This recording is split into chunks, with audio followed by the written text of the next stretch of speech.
जय श्री कृष्णा। प्यारे दोस्तों, कैसे हैं आप? तो क्या आप सभी तैयार हैं एक प्यारे वीडियो के लिए? आज के इस वीडियो में हम बात करेंगे श्रावण सोमवार के व्रत और उसकी कथा के बारे में। दोस्तों, यदि वीडियो आपको अच्छा लगे तो वीडियो को लाइक करें, अपने मित्रों के साथ शेयर करें और हमारे इस यूट्यूब चैनल को सब्सक्राइब जरूर करें एवं हमारे इस वीडियो के नीचे कमेंट्स बॉक्स में जय श्री कृष्णा अवश्य लिखें। तो चलिए बात करते हैं श्रावण सोमवार व्रत की कथा के बारे में। श्रावण सोमवार की कथा के अनुसार अमरपुर नगर में एक धनी व्यापारी रहता था। दूर दूर तक उसका व्यापार फैला हुआ था।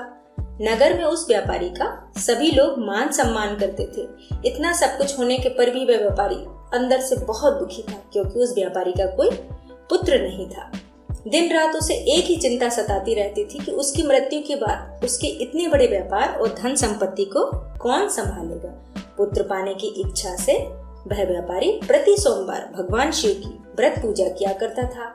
शाम को व्यापारी शिव मंदिर में जाकर भगवान शिव के सामने घी का दीपक जलाया करता था। उस व्यापारी की भक्ति देखकर एक दिन पार्वती जी ने भगवान शिव से कहा, हे प्राणनाथ, यह व्यापारी आपका सच्चा भक्त है। कितने दिनों से ये सोमवार का व्रत और पूजा नियमित रूप से कर रहा है। भगवान, अब तो आप इस व्यापारी की मनोकामना अवश्य पूर्ण करें। तब भगवान शिव ने मुस्कुराते हुए कहा, हे पार्वती, इस संसार में सबको उसके कर्म के अनुसार फल की प्राप्ति होती है। प्राणी जैसा कर्म करते हैं उन्हें वैसा ही फल प्राप्त होता है। इसके बावजूद भी पार्वती जी नहीं मानी। उन्होंने आग्रह करते हुए कहा, नहीं प्राणनाथ, आपको इस व्यापारी की इच्छा पूरी करनी ही पड़ेगी। वह आपका बहुत बड़ा भक्त है। प्रति सोमवार आपका विधिवत व्रत रखता है और पूजा अर्चना के बाद आपको भोग लगाकर एक समय भोजन ग्रहण करता है। आपको उसे पुत्र प्राप्ति का वरदान तो देना ही होगा।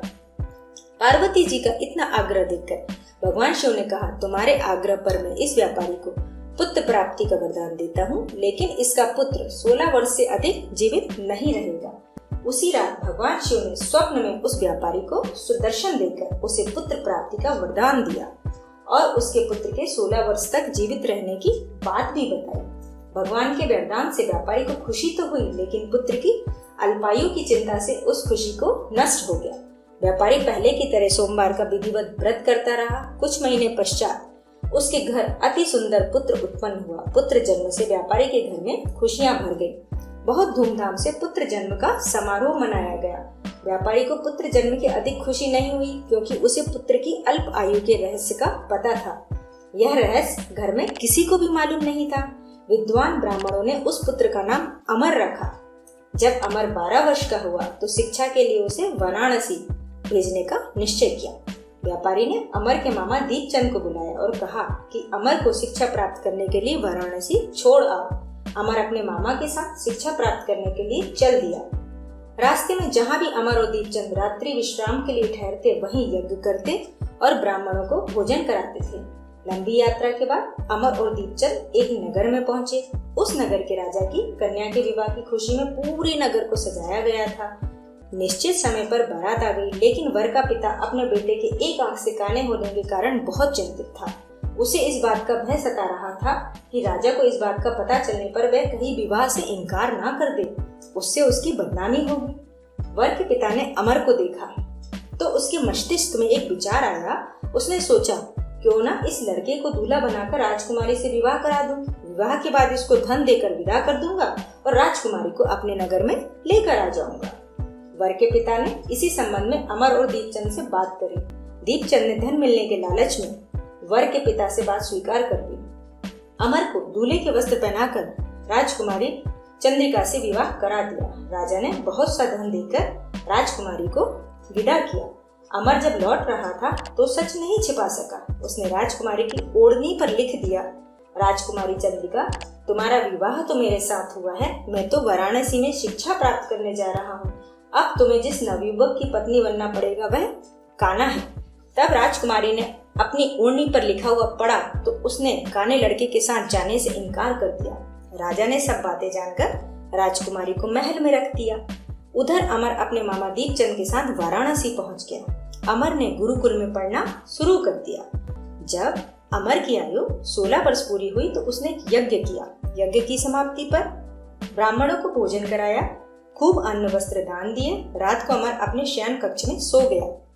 शिव के वरदान के अनुसार शयनावस्था में ही अमर के प्राण पखेरु उड़ गए। सूर्योदय पर मामा अमर को मृत देखकर रोने पीटने लगा। आसपास के लोग भी एकत्र होकर दुख प्रकट करने लगे। मामा के रोने विलाप करने के स्वर समीप से गुजरते हुए भगवान शिव और माता पार्वती जी ने भी सुना। पार्वती जी ने भगवान से कहा, हे प्राणनाथ, मुझसे इसके रोने के स्वर सहन नहीं हो रहे, आप इस व्यक्ति के कष्ट अवश्य दूर करें। तब भगवान शिव ने पार्वती जी के साथ अदृश्य रूप में समीप जाकर अमर को देखा तो पार्वती जी से बोले, पार्वती जी, यह तो उसी व्यापारी का पुत्र है। मैंने इसे 16 वर्ष की आयु का वरदान दिया था, इसकी आयु तो पूरी हो गई। पार्वती जी ने फिर भगवान शिव से निवेदन किया कि हे प्राणनाथ, आप इस लड़के को जीवित करें, नहीं तो इसके माता पिता पुत्र की मृत्यु के कारण रो रो कर अपने प्राणों का त्याग कर देंगे। उस लड़के का पिता तो आपका परम भक्त है, वर्षों से सोमवार का व्रत करते हुए आपको भोग लगा रहा है। पार्वती जी के आग्रह करने पर भगवान शिव ने उस लड़के को जीवित होने का वरदान दिया और कुछ ही पल में वह जीवित होकर उठ बैठा। शिक्षा समाप्त करके अमर मामा के साथ अपने नगर की ओर चल दिया। दोनों चलते हुए उसी नगर में पहुंचे जहां अमर का विवाह हुआ था। उस नगर में भी अमर ने यज्ञ का आयोजन किया। समीप से गुजरते हुए नगर के राजा ने यज्ञ का आयोजन देखा। राजा ने अमर को तुरंत पहचान लिया। यज्ञ समाप्त होने पर राजा अमर और उसके मामा को महल में ले गया और कुछ दिन उन्हें महल में रखकर बहुत सा धन वस्त्र देकर राजकुमारी के साथ विदा किया। रास्ते में सुरक्षा के लिए राजा ने बहुत से सैनिकों को भी साथ भेजा। दीपचंद ने नगर में पहुंचते ही एक दूत को घर पहुंचकर अपने आगमन की सूचना भेजी। अपने बेटे अमर के जीवित वापस लौटने की सूचना से व्यापारी बहुत प्रसन्न हुआ। व्यापारी ने अपनी पत्नी के साथ स्वयं को एक कमरे में बंद कर रखा था। भूखे प्यासे रहकर व्यापारी और उसकी पत्नी बेटे की प्रतीक्षा कर रहे थे।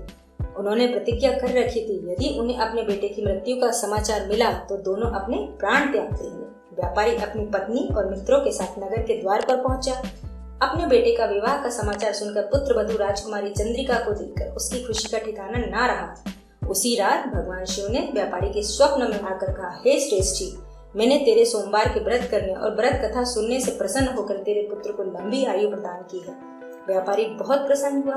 सोमवार का व्रत करने से व्यापारी के घर में खुशियां लौट आई। शास्त्रों में लिखा है कि जो स्त्री पुरुष सोमवार का विधिवत व्रत करते हैं और व्रत कथा सुनते हैं, उनकी सभी इच्छाएं पूरी होती हैं। तो आज के लिए बस इतना ही। उम्मीद है आपसे फिर मिलेंगे एक नए वीडियो के साथ। टेक केयर, ध्यान रखें, सुरक्षित रहें। जय श्री कृष्णा।